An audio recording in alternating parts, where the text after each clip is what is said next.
কখনো কি আমরা চিন্তা করেছি কোন ডি অরবিটালটা সংকরণে পার্টিসিপেট করে বা কোন ডি অরবিটালটা বেটার সিগমা বন্ড তৈরি করতে পারে?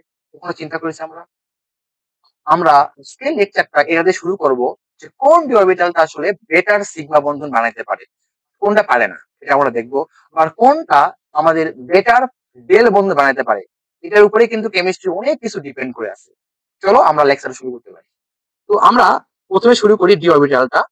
এই ডি অরবিটাল গুলো যেগুলো আমাদের কাছে আছে পাঁচটা, এই পাঁচটার মধ্যে আমরা প্রথমে দেখার চেষ্টা করব যে সিগমা বন্ধন কারা বানাইতে পারে। সিগমা বন্ড আমরা কিন্তু সবাই জানি sigma bond is nothing but one lobe interaction. যেমন মনে করেন আমার কাছে এরকম হচ্ছে একটা ডি অরবিটাল আছে, যে কোনো কিছু হইতে পারে না এক্সেপ্ট ডি জেড স্কয়ার, কারণ ডি জেড স্কয়ার তেমন না। ধরেন এখানে আরেকটা আছে এরকম, কিন্তু এরা মুখোমুখি অতিক্রমণ করে কিন্তু সিগমা বন্ড বানাবে, রাইট? এটা হচ্ছে sigma bond, but sigma bond. তো এটা মনে করেন হচ্ছে D x y, let's say এটা মনে করেন ডি এক্স ওয়াই মনে করলাম। এবার আমার কাছে আছে D Z square, this is nothing but D Z square, this is D Z square. এই হচ্ছে আমাদের এটা প্লাস, এটাও প্লাস, ফাইন। তো এখানে হচ্ছে আর একটা ডি জেড স্কয়ার নিলাম, এরকম হচ্ছে সিগমা বন্ধন, ঠিক আছে? এই হচ্ছে আমাদের সিগমা বন্ধন। প্রশ্ন হচ্ছে এটাও সিগমা, এটাও সিগমা, এই দুইটার মধ্যে স্ট্রং কোন, শক্তিশালী কোনটা হবে? তাহলে একটু চিন্তা করে দেখেন, আমরা যখন ডি অরবিটাল গুলা পড়ছিলাম তখন একটা কথা বলছিলাম, এইটা এটা কিন্তু আসলে কনস্ট্রাকটিভ, অর্থাৎ মুখোমুখি অতিক্রমের ফলে কিন্তু আসলে এটা তৈরি হয়েছিল, আমরা কিন্তু পড়ছিলাম। তোমার কিন্তু কনস্ট্রাকটিভ ইন্টারাকশন হয়েছিল এবং এখানে কিন্তু ইলেকট্রন ঘনত্ব অনেক বেশি এর থেকে। কেন? কারণ দেখেন এখানে চারটা লোবে কিন্তু ইলেকট্রন গুলা বিস্তৃত আছে, এখানে 1/4 রিজনে ইলেকট্রন গুলা বিস্তৃত আছে, বাট এখানে কিন্তু 1/4 আর নাই। এখানে কিন্তু আমাদের ইলেকট্রন ঘনত্ব হচ্ছে 1/4 থেকে বড় হবে, কারণ হচ্ছে আমরা জানি এখানে কনস্ট্রাকটিভ ইন্টারাকশনের ফলে তৈরি হয়েছে। তার মানে এখানে কিন্তু ইলেকট্রন ঘনত্ব কি বেশি, ইলেকট্রন ঘনত্ব বেশি হয় ওভারল্যাপিং কি হবে, বেশি হবে। তার মানে সহজ কথা সিগমা বন্ধন কিন্তু ডি জেড স্কয়ার তৈরি করবে। তাহলে আমি বলতে পারি যে যে যে D Z square can form better sigma bond. খুবই সহজ কথা, ঠিক আছে? ফ্যান্টাস্টিক। তার মানে এই যে আমাদের কাছে যে ডি অরবিটাল গুলো আছে পাঁচটা, এখন এই ডি পাঁচটার মধ্যে আসলে 1 2 3 4 5 কোনটা আসলে আমাদের সিগমা বন্ড তৈরি করতে পারে? মাই answer is D Z square. এই জন্য যখন আমরা সংকরণ করি, সংকরণ সবসময় বলি যে যদি sp3d হয় তাহলে আসলে ডি কোন, ডি কিন্তু ডি জেড স্কয়ার। কারণ সংকরণে আমাদের যে হাইব্রিড অরবিটাল তৈরি করতে পারে সিঙ্গেল লোব, তাহলে এই হাইব্রিড অরবিটাল কিন্তু সবসময় সিগমা বন্ধন বানায়, কখনো পাই বন্ধন বানাতে পারে না, ঠিক আছে? তো এই জন্য ডি জেড স্কয়ার এখানে ইউজ করা হয়। ক্লিয়ার? বেটার সিগমা বন্ধন। হোপ এটা ক্লিয়ার। এখন এবার আসি আমরা হচ্ছে পাই বন্ধন। তাহলে পাই বন্ধন, তাহলে পাই বন্ডের মধ্যে আমরা যেটা ডিসকাস করবো মেইনলি আমি সেটা দেখবো ডি পাই পি পাই, এইটা নিয়ে আমরা ডিসকাস করবো। তো মনে করেন লেটস সে ধরেন আমার কাছে এরকম ডি এক্স ওয়াই আছে, মনে করেন let's say d x y মনে করেন, তাহলে এরকম লোভ আমি আর অক্ষ দিলাম, আচ্ছা অক্ষ দিয়ে দিই এক্স, এটা হচ্ছে ওয়াই, তাহলে এরকম হচ্ছে আমাদের লোভ থাকবে, ফাইন। এবার এটা যদি প্লাস হয় আমরা সবাই জানি অপোজিট ফেজ সব সময় সেম হয়, এটা প্লাস হলে এটাও প্লাস, এটা মাইনাস হলে এটাও মাইনাস, ফাইন। এবার মনে করেন আমার কাছে আছে আরেকটা, দিস ইজ ইওর পি, এটা হচ্ছে আমাদের ডি জানি, এটা হচ্ছে পি, পি এক্স বা p y p z whatever, এটা যদি প্লাস হয় এটা হচ্ছে মাইনাস, আচ্ছা ফাইন। এবার দেখেন তো তাহলে এই প্লাস প্লাস কনস্ট্রাকটিভ ইন্টারাকশন বা constructive interference, minus minus constructive interference, তার মানে এখানে সবসময় কি হচ্ছে গঠনমূলক ব্যতিচার হচ্ছে, তার মানে এটা বন্ড হওয়া পসিবল। তার মানে ডি এক্স ওয়াই পার্টিসিপেট করতে পারে পাই বন্ধনে, ঠিক আছে? But what about D Z square? তো ধরেন আমার কাছে ডি জেড স্কয়ার থাকে, এমন হচ্ছে ডি জেড স্কয়ার, এটা প্লাস এটাও প্লাস। এবার এখানে আছে মনে করেন পি অরবিটালটা প্লাস এটা মাইনাস। এবার ভাবেন তো এরা পাই বন্ধন বা সাইড ওয়াইজ ওভারল্যাপিং করতে পারে কিনা? মাই আনসার ইজ পারবে না। কিভাবে দেখেন, খেয়াল করেন, এটা হচ্ছে মুখ পাশাপাশি পাশাপাশি, দেখেন তো এটা হচ্ছে গঠনমূলক ব্যতিচার কনস্ট্রাকটিভ, এটা কি হচ্ছে ডিস্ট্রাকটিভ প্লাস মাইনাস। সো এটা কখনোই আমাদের পাই বন্ধনে পার্টিসিপেট করতে পারবে না, তার মানে ডি পাই পি পাই কখনো এটা পার্টিসিপেট করতে পারবে না। বাট যেহেতু এটা বন্ডিং হচ্ছে না, এটা বলবো নন বন্ডিং, তার মানে এটা বলবো হচ্ছে নন বন্ডিং হওয়া পসিবল, তার মানে নন বন্ডিং এ পার্টিসিপেট করতে পারে, ঠিক আছে? আচ্ছা, তাহলে ইম্পর্টেন্ট পয়েন্ট। তার মানে ডি জেড স্কোয়ার ছাড়া সবগুলো আসলে আমাদের কি করতে পারে, ডি পাই পি পাই বন্ধন তৈরি করতে পারে। এবার আমরা ডিসকাস করবো হচ্ছে ডেল বন্ধন নিয়ে। খুব এটা ক্লিয়ার। তাহলে আসেন ডেল বন্ধন। আমরা যখন ডিএল বন্ধন পড়ছিলাম গত লেকচারে, আমরা ডিএল বন্ধন বলছিলাম DL Bandhan is nothing but four লোভ ইন্টারাকশন। তাহলে ডিএল বন্ধন মানে বলছিলাম আমরা ফোর লোভ ইন্টারাকশন ইন্টারাকশন এটা আমরা অলরেডি জানি। আচ্ছা, চার লোভ ভালো করে বুঝবেন। মনে করেন লেটস সে, আচ্ছা এভাবে দেখেন, বুঝেন ভালো করে চিন্তা করেন। মনে করেন লেটস সে ধরেন এটা এক্স অক্ষ, এটা ওয়াই অক্ষ, ঠিক আছে, এটা এক্স, এটা ওয়াই, আর এটা এর মতন জেড, ঠিক আছে, এভাবে চিন্তা করেন। তার মানে যেহেতু এক্স আর ওয়াই এর লোভ আছে, তার মানে d x square minus Y square হতে পারে, বা ডি এক্স ওয়াই হতে পারে। যাই হোক, আমরা আসি, দেখেন যদি এরকম চিন্তা করেন তো, লোভ এখানে কিন্তু লোভ লোভ লোভ, এরকম দেখেন তো, এরকম এই যে এরকম লোভ প্লাস, এটাও কিন্তু প্লাস হলে এটাও প্লাস হবে, এটা প্লাস হলে এটা প্লাস, এটা মাইনাস হলে এটা মাইনাস, এটা মাইনাস হলে এটা মাইনাস, মানে প্লাস প্লাস। দেখেন তো এরকম চার লোভ দেখেন, এই যে দুই লোভ, এই দেখেন লোভ, এই দেখেন লোভ, ঠিক আছে। তার মানে এটা চার লোভ interaction. Hope clear, picture clear. তার মানে বিষয়টা এমন দাঁড়ালো, যদি আমি এরকম চিন্তা করি, ধরেন এই লোভ, এবার এর উপরে আরো লোভ আসবে, তখন হয়ে যাবে কি ডেল বন্ধন। চার লোভ হলে ডেল বন্ধন হবে এইরকম, ডেল বন্ধন। এখন প্রশ্ন হচ্ছে, এই যে ডি অরবিটাল যেগুলো আছে, এরা আসলে সব ডি অরবিটালে কি পার্টিসিপেট করতে পারে ডেল বন্ধনে? My answer is no, never. তার মানে আমাদের কাছে D x Y, D Y Z, D Z X, D x square minus Y square, আর ডি জেড স্কোয়ার আছে। এখন এদের মধ্যে আসলে কারা ডেল বন্ধনে পার্টিসিপেট করতে পারে? চিন্তা করেন তো, আমরা যখন ডি পড়ছিলাম ডিজেড স্কোয়ার, এখানে বলছিলাম চার লোভ, মানে এখানে 8 করে লোভ ছিল, ডিজেড স্কোয়ার 8টা লোভ ছিল, কারণ চার লোভ মিলে কিন্তু ডিজেড স্কোয়ার তৈরি হয়েছে, আমি পড়ে আসছিলাম। তার মানে তার মানে এখানে যেহেতু আমাদের 8 লোভ আছে, তার মানে এটা বাদ, এটা কখনোই পসিবল না। তাহলে D x Y, D Y Z, D Z Z X, আর D x square minus Y square, এই চারটায় কি ডেল বন্ধন তৈরি করতে পারে? Answer is no, never. Answer খুবই ভয়ঙ্কর, তাই না? কারণ মনে হইতে পারে যে ভাই চারটা লোক তো এখানে আছে, এখানেও আছে, এখানেও আছে, এখানেও আছে, এখানেও আছে, তুমি চারটায় বানাবে? আনসার না ভাই, তো খুবই কঠিন, ঠিক আছে। তার মানে এখানে যে বিষয়টা দাঁড়ালো, এখানে সবাই পার্টিসিপেট করতে পারে না। তাহলে পারে কারা? তাহলে পারে শুধুমাত্র হচ্ছে দুইটা এখানে। এটা হচ্ছে কেন হয় আমরা ডিসকাস করব। সেটা হচ্ছে ডি এক্স ওয়াই আর হচ্ছে D x square minus Y square, এই দুইটাই ক্যান ফর্ম ডেল বন্ড। খুবই ইম্পর্টেন্ট, ঠিক আছে, কেন হয় এটা আমরা ডিসকাস করবো। আচ্ছা, যদিও ডি জেড স্কোয়ার আমাদের ডেল বন্ধনে পার্টিসিপেট করতেছে না, বাট এটা আসলে ডাইরেক্টরের রোল প্লে করে। আমরা জানি ডাইরেক্টর কখনোই কিন্তু মুভিতে সে পার্টিসিপেট করে না, বাট সে সবাইকে বলে যায় যে তোমাকে এটা করতে হবে, তোমাকে এটা করতে হবে। D Z square similarly director হিসেবে কাজ করে সিস্টেমে। তার মানে D Z square is the director. এ আসলে পার্টিসিপেট নিজে করতেছে না, বাট সে আসলে ডাইরেক্টর হবে। কিভাবে হয় আমরা ডিসকাস করতেছি। মনে করেন লেটস সে আমাদের কাছে এ সিঙ্গেল বন্ড বি আছে। আমরা সবাই জানি যে কোনো অ্যাটমের মধ্যে, যে কোনো দুটি অ্যাটমের মধ্যে প্রথম বন্ধন সব সময় সিগমা, বাকিগুলা পাই হইতে পারে, ডেল হইতে পারে, ফাই হইতে পারে, হোয়াটএভার, প্রথম বন্ধন সবসময় এটা সিগমা। এবার সেকেন্ড বন্ধন চিন্তা করেন, তাহলে এ ডাবল বন্ড বি, তাহলে একটা সিগমা আর একটা পাই। Fine, fantastic. এবার চিন্তা করেন এ ট্রিপল বন্ড বি, তার মানে এটা সত্য কথা যে এখানে একটা সিগমা হবে, বাকি দুইটা পাই হবে। এবার এ চার বন্ড হচ্ছে বি, তার মানে এটা একটা সিগমা হবে শিওর, বাকি দুইটা পাই হবে, আর পরেরটা যেটা আছে সেটা হবে ডেল বন্ড, ঠিক আছে। তাহলে এই চারটা বন্ডকে বলা হয় কোয়াড্রিপল, একে বলা হয় কোয়াড্রিপল, ঠিক আছে, কোয়াড্রিপল। আচ্ছা, তো এখন আসি, তার মানে প্রথম যখন বন্ডটা হচ্ছে সেটা সবসময় সিগমা হবে। আচ্ছা, এখন বলেন তো সিগমা বন্ধন বানায় কে? D Z square. তার মানে আমি সবসময় জানি যে সিগমা বন্ধন কিন্তু সবসময় জানি সিগমা বন্ড তৈরি করে আসলে কারণ তৈরি করে আসলে ডি জেড স্কোয়ার, ঠিক না? আচ্ছা, যেহেতু ডি জেড স্কোয়ার সিগমা বন্ধন তৈরি করতে পারে, এটা কিন্তু ডাইরেক্টর, কারণ সিগমা বন্ধন প্রথম হবে, তারপরে কি হবে? ডেল বন্ধন হবে, পাই বন্ধন হবে, হোয়াট এভার। আপনারা চিন্তা করে দেখেন, তার মানে এটা ধরেন ডি জেড স্কোয়ার, খুব ইম্পর্টেন্ট কথা বলতেছি, এটা মনে করেন হচ্ছে D Z square, right, plus plus, ঠিক আছে, আপনাদের কোনো সমস্যা নাই। এবার তাহলে বুঝবেন, ভালো ছিল। এভাবে চিন্তা করে দেখেন। ধরেন এটা মনে করেন জেড অক্ষ, এটা জেড অক্ষ। তাহলে জেড অক্ষ বরাবর ইমাজিন করেন এটা হচ্ছে জেড, এই পুরোটা জেড, এই যে মাঝখানে এই গ্যাপটা হচ্ছে জেড অক্ষ, মানে এটা জেড অক্ষ। জেড অক্ষ বরাবর কিন্তু আমাদের হচ্ছে সিগমা বন্ধন হচ্ছে।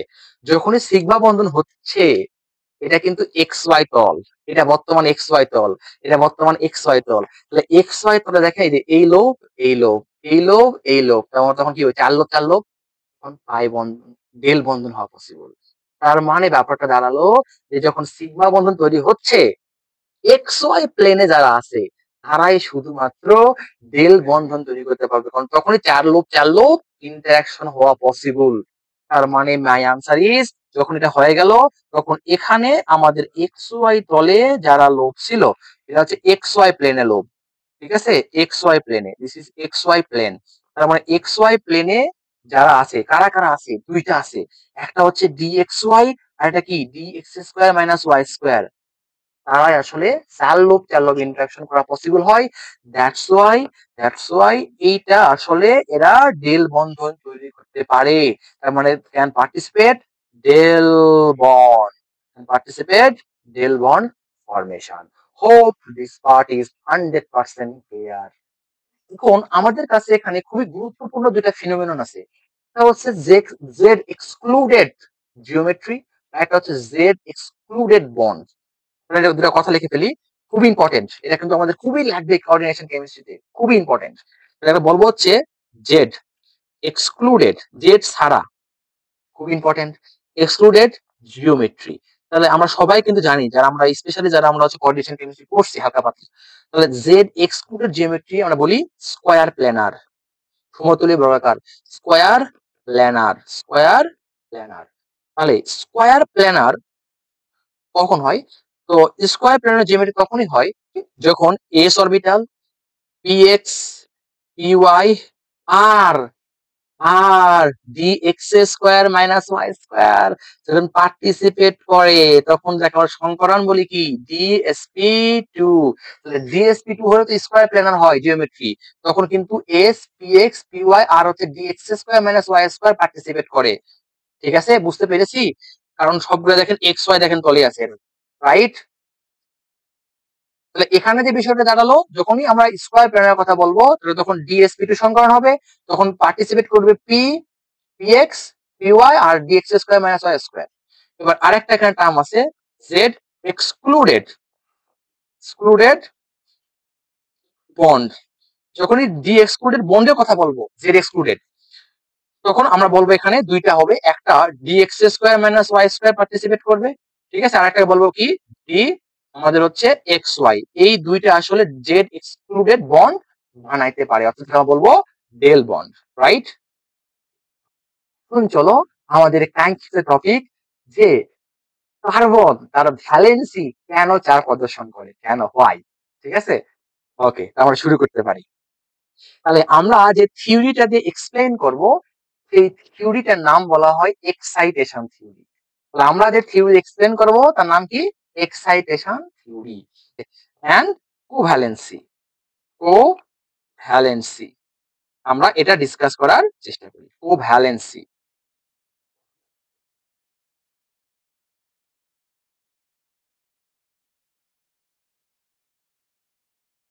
আমরা সবাই জানি যে covalency is nothing but number of bond formation.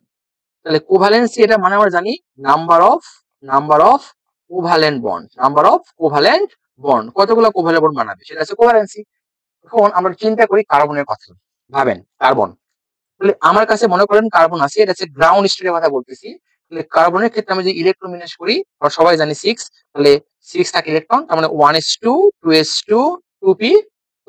এখন যেহেতু 2p2 আছে তার মানে আমি বলতে পারি এই ক্ষেত্রে যে এরকম this is your P orbital 1 2 3, তার মানে দিস ইজ 2p, তাহলে এখানে একটা ইলেকট্রন এখানে একটা, এখানে ফাঁকা। তাহলে অ্যাকর্ডিং টু দিস এখানে কয়টা আছে আনপেয়ার ইলেকট্রন, অযুগ্ম ইলেকট্রন দুইটা।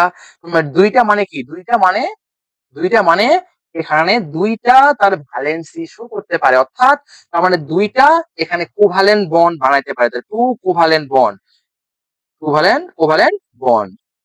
তার মানে কার্বন দুইটাই বন্ড বানাইতে পারবে, ঠিক না? চারটা কেন হইতেছে? আমরা জানি কার্বন মানেই হচ্ছে যোজনী স্যার, কেন বলতেছি? নাকি দুটা সেম জিনিস? কারণ প্রশ্ন হচ্ছে, তাহলে আমরা যদি বলার চেষ্টা করি তাহলে চারটা বন্ড কিভাবে বানাই? তুমি বলবা ব্যাপার হইলো এটা, এটা ব্যাপারই নাই, এই কি বলেন, আমরা কার্বনকে এক্সাইট করব, ঠিক আছে, এটাকে বললাম এক্সাইট স্টেট, এরপরে কি করবো, ইলেকট্রন বিন্যাস উড়াই দিব, দেন 2s এর ইলেকট্রন আমরা টুপি নিয়ে যাবো, তার মানে এটা হচ্ছে আমাদের 2s, ঠিক আছে, একটা ইলেকট্রন এবার হবে, টুপি চলে গেছে যেহেতু ইলেকট্রন, তাহলে 1 2 3, দিস ইজ হচ্ছে টুপি, তাহলে 1 2 3। এখন দেখেন এখানে হচ্ছে 4 আছে, 4টা আনপেয়ার, ব্যাপার হলো এটা, 4টা আনপেয়ার, 4টা আনপেয়ার মানে কি, এখানে হচ্ছে 4টা অ্যাটম আসতে পারে, তাহলে 4টা অ্যাটম মানে কি 1 2 3 4, তার মানে 4টা 4 কোভালেন্ট বন্ড। সো এবার কার্বনের যোজনী 4 প্রদর্শন করছে, প্রুফ। প্রশ্ন হচ্ছে এটা হলো কেমনে, এটা হলো কেমনে? যদি এটাই হয়, তুমি হিট করলে হয়ে গেল, যদি এটাই হয় তাহলে আসেন এবার এর ক্ষেত্রে ফসফরাস। ধরেন এই হচ্ছে ফসফরাস, তাহলে ফসফরাসের যদি কথা বলি তাহলে 15 আছে ইলেকট্রন, এই হচ্ছে আমাদের আহ আমরা চাচ্ছি হচ্ছে গ্রাউন্ড স্টেট, তার মানে জিএস, এই ইলেকট্রন বিন্যাস 1s2, তারপরে হচ্ছে 2s2, 2p হচ্ছে 6, 3s2, 3p 3, তাহলে ব্যাপারই না, এই হচ্ছে আমাদের পি 1 2 3, তার মানে হচ্ছে এখানে আছে একটা ইলেকট্রন 1 2 3, সো এখানে একটা অ্যাটম আসবে, একটা দুটা তিনটা, তার মানে কোভ্যালেন্স এখানে 3, কোনো সমস্যাই নাই। তখন বলবেন যে ভাইয়া 5 হবে, 5 কিভাবে হবে? তাহলে 5 হবে এভাবে, এক্সাইট করতাম, ইলেকট্রন উড়াই দিতাম, এস থেকে হচ্ছে পিতে, মানে ডিতে নিয়ে যেতাম, 3 এখানে ফাঁকা আছে। ভাইয়া হচ্ছে কেমন? তাহলে সবার ক্ষেত্রে তো হিট করলাম, এনিথিং যোজনী 2 3 5 10 100, বাট আমরা আসলে হিট করি না। আমরা এই জিনিসটাই বোঝার চেষ্টা করবো যে আমরা করি, ঠিক আছে? তো এই যে আমরা এক্সাইটেশন করব, তাহলে এখন আসি, তাহলে এই এক্সাইটেশন করার জন্য কিন্তু আসলে এনার্জি রিকোয়ার্ড, কারণটা হচ্ছে জানি না, লিখে দিয়ে আগে। তো আমরা যেহেতু এক্সাইটেশন করতেছি, তাহলে এই এক্সাইটেশনটা মানে কিন্তু এনার্জি রিকোয়ার্ড, কেন লাগবে আমি বলতেছি। এখানে হচ্ছে এনার্জি রিকোয়ার্ড, তাহলে এনার্জি হচ্ছে রিকোয়ার্ড, রিকোয়ার্ড, যেহেতু এনার্জি এখানে প্রয়োজন, কেন প্রয়োজন আগে লিখে দিই, যেহেতু এনার্জি প্রয়োজন, এটাকে আমরা বলি এন্ডোথার্মিক প্রসেস।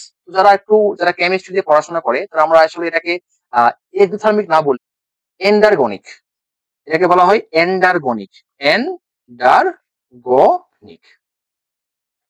প্রশ্ন হচ্ছে তাহলে কেন এনার্জি প্রয়োজন? দেখেন খেয়াল করেন, আমরা যখন পড়ে আসছিলাম আগের লেকচারে, আমরা বলছিলাম যে এটা যদি 2s হয় তাহলে এর ঠিক উপরে থাকে কি 2p, তাই না? তিনটা দিয়ে এখানে, এখানে থাকে হচ্ছে 2p, right, this is 2p।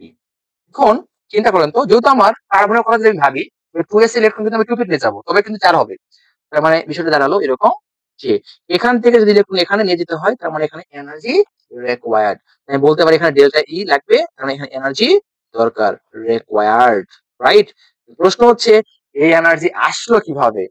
আসলো, তাহলে ফসফরাসের ক্ষেত্রে কখন হচ্ছে এই এনার্জি আসবে, কখন এই এনার্জি আসবে না, এটাই তো আমাদের ইস্যু বা বিষয়, রাইট।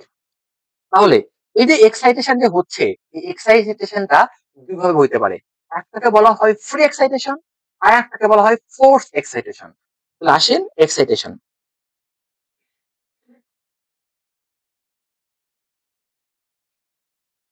এই এক্সাইটেশনটা দুই ভাবে হইতে পারে, আমরা একটাকে বলবো হচ্ছে free excitation, free excitation, excitation, আর আরেকটাকে বলি আমরা ফোর্স এক্সাইটেশন, ফোর্স এক্সাইটেশন। এখন আসেন এবার বোঝার একটা চেষ্টা করি, যেমন ধরেন আমি যদি কার্বনের কথা বলি, ধরেন এটা হচ্ছে আমাদের 2s আর এটা হচ্ছে আমাদের 2p, নাথিং বা 2p। তো এখন আমরা 2s এর ইলেকট্রন, 2s এর যদি ইলেকট্রন আমরা এখানে আনার চেষ্টা করি ap তে, তাহলে দেখা গেছে কি এরকম যে 2s এবং 2p এর মধ্যে এনার্জি গ্যাপটা খুবই কম, ভেরি স্মল এনার্জি গ্যাপ, তার মানে ভেরি স্মল, এটা লিখে দেই ভেরি স্মল। যেহেতু ভেরি স্মল এনার্জি গ্যাপ খুবই কম, এনার্জি গ্যাপ খুবই কম হওয়ার জন্য কার্বন অ্যাটমটা সারাউন্ডিং থেকে এনার্জি শোষণ করে, অ্যাবজর্ব করে, তার 2s ইলেকট্রন 2p তে ইজিলি মাইগ্রেট করতে পারে। তার মানে স্মল হওয়ার জন্য সে কি করে, সারাউন্ডিং থেকে হিট অ্যাবজর্ব করে, তাহলে সারাউন্ডিং, ঠিক আছে, থেকে হিট অ্যাবজর্ব করে, থেকে হিট অ্যাবজর্ব, অ্যাবজর্ব করে, যেহেতু সারাউন্ডিং থেকে হিট অ্যাবজর্ব করে, দ্যাটস ওয়াই তার ইলেকট্রন প্রমোশন হওয়া সম্ভব, কোনো সমস্যা নাই। আর ভাইয়া আসেন তো, হোয়াট অ্যাবাউট ফসফরাস? চিন্তা করে দেখেন, এই হচ্ছে, তবে এটাকে বলবো কিন্তু ফ্রি এক্সাইটেশন, কারণ নর্মালি হয়ে যাচ্ছে, nothing but this is nothing but free excitation. এটা বলবো আমরা ফ্রি এক্সাইটেশন, এই পুরো ফেনোমেননটাকে বলবো ফ্রি এক্সাইটেশন।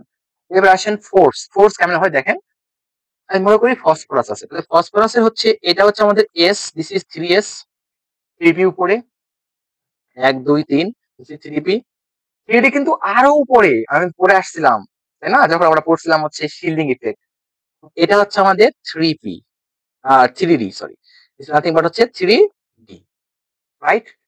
এখন ইমাজিন করেন তো ভাই, যদি এই ইলেকট্রন আমার এখান থেকে এখানে আনতে হয়, লেটস সে এখান থেকে যদি এখানে আনতে হয়, দেখেন তো এবার এনার্জি গ্যাপটা কি অনেক বেশি না, তার মানে এখানে এনার্জি গ্যাপ অনেক বেশি, ডেল ই ভেরি লার্জ, ডেল ই ভেরি লার্জ হওয়ার জন্য এখানে ফ্রি এক্সাইটেশন হওয়া সম্ভব না, এখানে করতে হবে ফোর্স এক্সাইটেশন, অর্থাৎ জোর করতে হবে। জোর করা মানে কিছু একটা ইফেক্ট আছে আমরা দেখবো, তার মানে এখানে নর্মাল অবস্থায় পসিবল না। তার মানে আমি যদি এনএস থেকে, মনে করি এনএস, এনএস থেকে ইলেকট্রন যদি আমরা থ্রি দিতে আনতে চাই, এটা নর্মাল অবস্থা সম্ভব না, কারণ এনার্জি গ্যাপ অনেক বেশি, হিট দিচ্ছি না, মাইন্ড ইট, পসিবল না।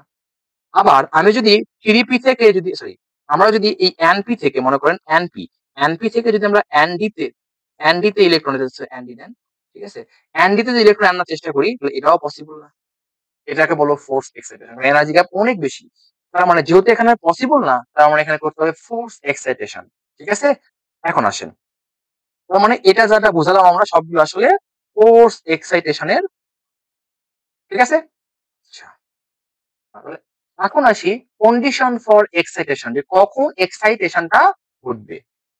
তাহলে লিখে ফেলি কন্ডিশন ফর এক্সাইটেশন, তাহলে কন্ডিশন ফর এক্সাইটেশন, কখন এক্সাইটেশন হওয়া পসিবল। তাহলে দুইটা কন্ডিশন আছে, একটাকে বলবো আমরা প্রাইমারি কন্ডিশন, যেটা থাকাই লাগবে, কমন সেন্সে দেখো আনসার হবে, টেনশন নাই, প্রাইমারি কন্ডিশন। আর আরেকটাকে বলবো আমরা সেকেন্ডারি কন্ডিশন, সেকেন্ডারি কন্ডিশন, ওকে, কন্ডিশন। আচ্ছা, এখন আসেন প্রাইমারি কন্ডিশনটা কি, একটা সেকেন্ডারি কন্ডিশন। প্রাইমারি কন্ডিশনটা কি? প্রাইমারি কন্ডিশনটা হচ্ছে ভ্যাকেন্ট অরবিটাল থাকা লাগবে, তার মানে presence of, presence of, presence of vacant orbital, vacant orbital, vacant, ঠিক আছে, অরবিটাল। এখন মনে করেন দেখেন, যদি ভ্যাকেন্ট অরবিটাল না থাকে, তাহলে কিভাবে এক্সাইটেশন করবে? এক্সাম্পল দেই, যেমন মনে করেন আমার কাছে আছে নাইট্রোজেন, তাহলে আমরা সবাই জানি 7টা প্রোটন সংখ্যা, এবার যদি ইলেকট্রন বিন্যাস করি, তাহলে 1s2, 2s2, আর এখানে লিখলাম হচ্ছে 2p, 3 হয়, তাহলে এই একটা, দুইটা, তিনটা, দিস ইজ 2p। এখন ভাবেন তো, যদি আমার এই ইলেকট্রনটা এখান থেকে যদি এখানে আনতে হয়, পসিবল না, কারণ অলরেডি ইলেকট্রন আছে, আর এখানে কি 2d কি পসিবল? 2d তো হবেই না, তার মানে ইলেকট্রন এখানে নিয়ে আসাও সম্ভব না, তার মানে ভ্যাকেন্ট অরবিটাল থাকা এখানে লাগবে। তার মানে যেহেতু এখানে 3টা আছে, তার মানে দ্যাটস ওয়াই এর যোজনী তখন 3 প্রদর্শন করবে, বা কোভালেন্সি 3 প্রদর্শন করবে, তার মানে নাইট্রোজেন এরকম 3টা সিঙ্গেল বন্ড বানাবে, ঠিক আছে? যেহেতু এখানে এটা এটা কিন্তু পার্টিসিপেট করতেছে না আমাদের এক্সাইটেশনে, এখানে লন পেয়ার আকার থাকতে পারে। এখন এই লন পেয়ার কাউকে ডোনেট করতে পারে, তার মানে তখন কোঅর্ডিনেশন বন্ড হইতে পারে, তার মানে মোট এখানে 4টা বন্ড হওয়া পসিবল। তার মানে কখনোই নাইট্রোজেন তার যোজনী 5 প্রদর্শন করবে না, সব সময় 4 প্রদর্শন করবে, রাইট, ম্যাক্সিমাম, ঠিক আছে? আচ্ছা, এবার আসি সেকেন্ডারি কন্ডিশন। তাহলে সেকেন্ডারি কন্ডিশন যেটা আছে, এটা আমরা বলবো lowering of energy gap between orbitals. তাহলে লিখবো হচ্ছে lowering, lowering of energy gap, energy gap between, between orbitals. তাহলে অরবিটালের মধ্যে আমরা এনার্জি গ্যাপটাকে লোয়ারিং করার চেষ্টা করব, লোয়ারিং, ঠিক আছে, কমানোর চেষ্টা করব। এই যে আমরা যে এনার্জি গ্যাপটা কমাবো, তাহলে এটাকে আমরা বলি আসলে চার্জ কন্ট্রাকশন, মানে due to presence of, presence of charge contraction, charge contraction কেমনে আমরা দেখবো, এই চার্জ কন্ট্রাকশনের জন্য আসলে কি হয়, এনার্জি গ্যাপ গুলা কমে যায় অরবিটালের মধ্যে, তখন আসলে পসিবল হয়। তো আসেন presence of charge contraction, charge contraction, মানে due to presence of, presence of charge contraction, charge contraction কেমনে আমরা দেখবো, এই চার্জ কন্ট্রাকশনের জন্য আসলে কি হয়, এনার্জি গ্যাপ গুলা কমে যায় অরবিটালের মধ্যে, তখন আসলে পসিবল হয়। তো আসেন প্রেজেন্স অফ চার্জ কন্ট্রাকশন। যে আমরা যে কন্ট্রাকশন যে ফিনোমেননটা পড়তেছি, এই কন্ট্রাকশন ফিনোমেননকে আবার দুই ভাগে ভাগ করা যায়। একটাকে বলা হয় হচ্ছে পিরিয়ডিক কন্ট্রাকশন, আর এটাকে বলা হয় হচ্ছে চার্জ কন্ট্রাকশন। আসেন তাহলে আমরা লিখে ফেলি কন্ট্রাকশন। তাহলে আমরা এই কন্ট্রাকশন থিওরি পড়া ট্রাই করবো, কন্ট্রাকশন থিওরি। এই কন্ট্রাকশন থিওরিকে আমরা দুই ভাগে ভাগ করি। একটাকে বললাম আমরা হচ্ছে periodic contraction, periodic contraction, contraction. আচ্ছা, আর আরেকটাকে বলবো আমরা হচ্ছে চার্জ কন্ট্রাকশন, চার্জ কন্ট্রাকশন। এই যে পিরিয়ডিক যে কন্ট্রাকশনটা আছে, এই পিরিয়ডিক কন্ট্রাকশনটা আসলে ন্যাচারাল প্রসেস আর কি, ন্যাচারালি হয়ে যায়। আমরা দেখবো নেক্সট ক্লাসে ওই যে অ্যামোটি, যে অক্সিজেন এবং নাইট্রোজেনের কেন আলাদা হয়, এটা আমরা দেখবো। অ্যামোটি ডায়াগ্রাম, মলিকুলার ডায়াগ্রাম কেন আলাদা হয়, ঠিক আছে, আমরা দেখবো, এটা দেখবো। এটা আনসারটা হচ্ছে পিরিয়ডিক কন্ট্রাকশন দিয়ে দেওয়া যাবে, আমরা দেখবো। আচ্ছা, আর চার্জ কন্ট্রাকশন যেটা আছে, এটা হচ্ছে ন্যাচারাল না, এটা হচ্ছে নন ন্যাচারাল, এটা হচ্ছে নন ন্যাচারাল। ঠিক আছে, তো আজকে আমাদের লেকচারটা আসলে এই চার্জ কন্ট্রাকশন নিয়ে আমরা ডিসকাস করার চেষ্টা করি। চার্জ কন্ট্রাকশন, তো আসেন আমরা ডিসকাস করি charge contraction, charge contraction, charge contraction ফিনোমেনন। আচ্ছা, তো আসেন মনে করেন আমার কাছে এ আছে, নিউট্রাল স্পিসিস। তাহলে এ যদি থাকে, এটা একটা রেডিয়াস থাকবে। তাহলে আমরা জানি সবাই যে অ্যাটমটা মনে করেন স্ফেরিক্যাল। তাহলে এই সেন্টার থেকে, এই সেন্টার থেকে এই পর্যন্ত যে দূরত্ব, এটা আমাদের কি রেডিয়াস। তো মনে করেন এই রেডিয়াসটা মনে করেন আর নট, ফাইন। এবার মনে করেন এই এর উপরে প্লাস চার্জ আসছে, এসছে ডেল প্লাস, রাইট। যখনই ডেল প্লাস চার্জ আসবে, তখন কিন্তু প্লাস আসা মানে কি, নিউক্লিয়াসের এবার কিন্তু অ্যাট্রাকশন বেড়ে যাবে, কারণ হচ্ছে প্লাস আসছে, তার মানে নিউক্লিয়াস কি হবে, মোর পাওয়ারফুল। তাহলে নিউক্লিয়াস বেশি পাওয়ারফুল হওয়ার জন্য বেশি আকর্ষণ করবে, বেশি আকর্ষণ করে আকারটা একটু যাবে, ছোট আসবে। তার মানে বলতে পারি আকারটা হয়ে যাবে ছোট। তার মানে এটা বর্তমান তার আকার, এ হচ্ছে তার আকার, দেখেন ছোট হয়ে গেল, ফাইন। আচ্ছা, তাহলে এখান থেকে এটুকু হচ্ছে আমাদের কি radius, this is nothing but হচ্ছে আর নট।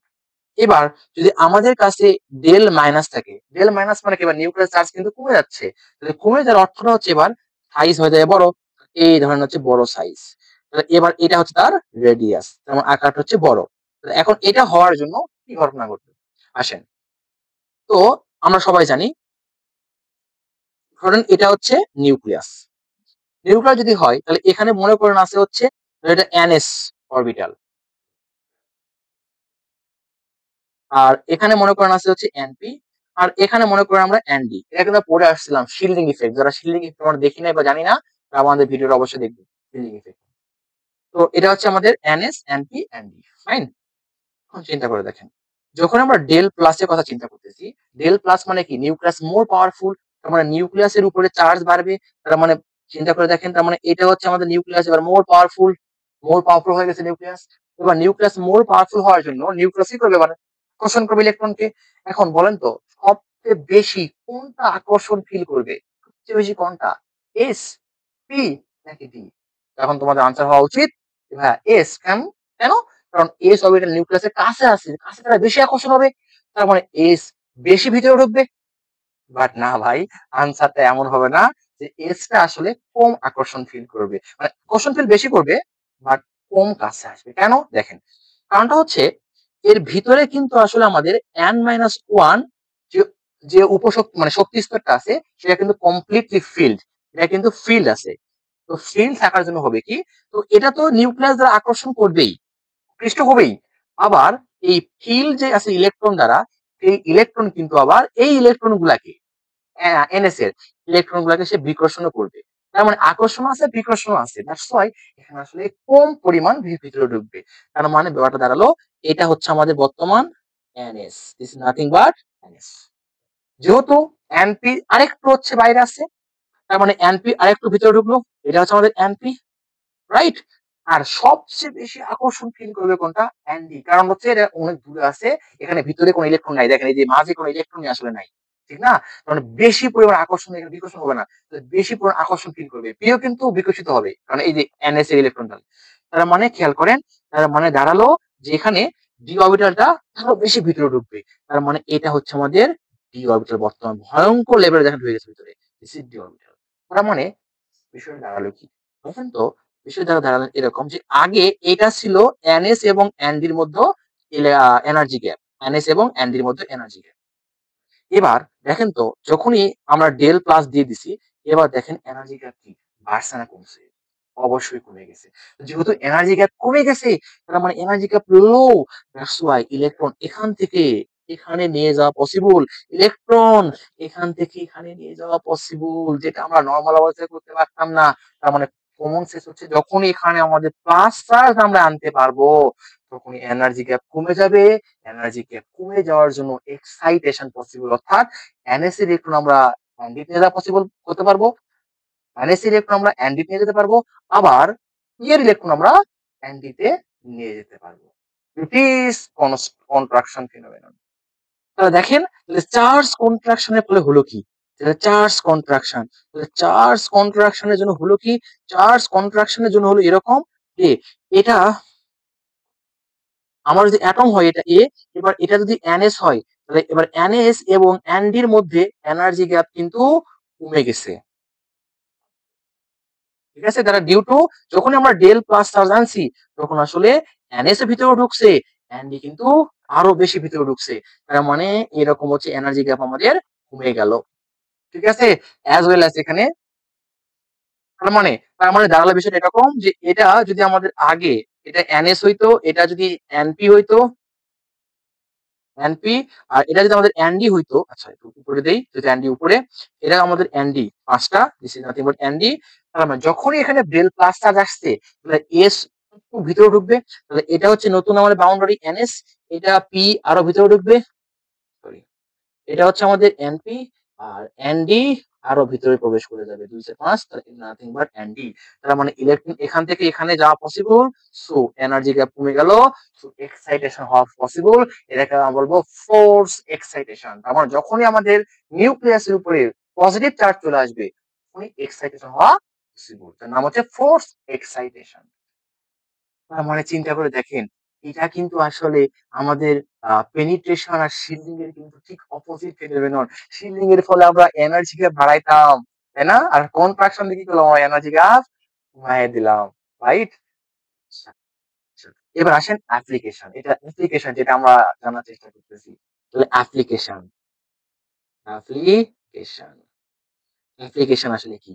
একটু খেয়াল করেন দেখেন। তাহলে মনে করেন আমাদের কাছে PH3 এটা তো হওয়া সম্ভব, তাই না? বাট PH5 এক্সিস্ট করবে না। কেন করতেছে না? কারণটা আমি বলছিলাম যে একটু আগে, দেখেন এই যে ফসফরাস এবং হাইড্রোজেনের মধ্যে আসলে ফসফরাস স্লাইটলি মোর ইলেকট্রোনেগেটিভ দেন হাইড্রোজেন। তার মানে এখানে আসবে ডেল মাইনাস, এখানে ডেল প্লাস। আমার ডেল মাইনাস মানে কি? আকার বড়। আকার বড় মানে কি? আমাদের NS এবং ND এর মধ্যে এনার্জি গ্যাপ কি? বড়। এনার্জি গ্যাপ বড় মানে কি?